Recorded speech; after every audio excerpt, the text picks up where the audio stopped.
बिहार में 35-40 वर्षों में पहली बार अगर कोई पलायन और रोजगार की बात कर रहा है तो इसलिए कर रहा है कि प्रशांत किशोर ने, जनसुराज ने वो मुद्दा बनाया है। जिन व्यक्ति का आप नाम ले रहे हैं, कांग्रेस के नेताओं का या तेजस्वी का, ये लोग तो यहाँ पहले से भी राजनीति करते रहे हैं। आज से नहीं, 20 साल 30 साल से राजनीति कर रहे हैं।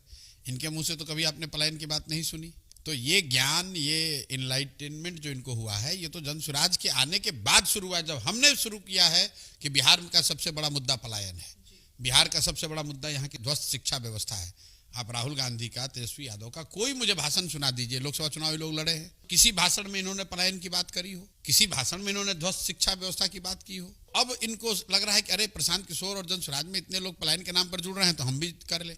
और वो देखिए, करे उससे कोई नुकसान, उससे तो फायदा है। यही तो जनसुराज की ताकत है, जनसुराज की जीत है कि बिहार का चुनाव अब इस पर तय किया जाएगा कि पलायन मुद्दा है कि नहीं, और उससे भी बढ़कर कि पलायन को रोकने का किसके पास प्लान है।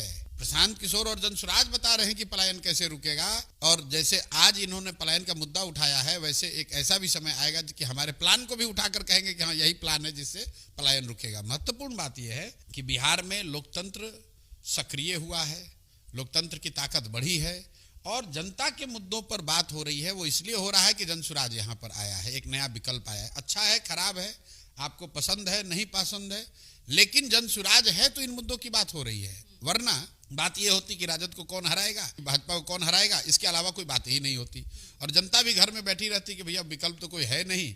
लालू को अगर नहीं देना चाहते हैं तो नीतीश को। तो लोकतंत्र की जब ताकत बढ़ेगी, लोकतंत्र में लोगों के पास विकल्प होंगे, जरूरी नहीं कि वो जनसुराज को स्वीकार करें, लेकिन विकल्प होगा तो उससे समाज का, राज्य का फायदा होगा।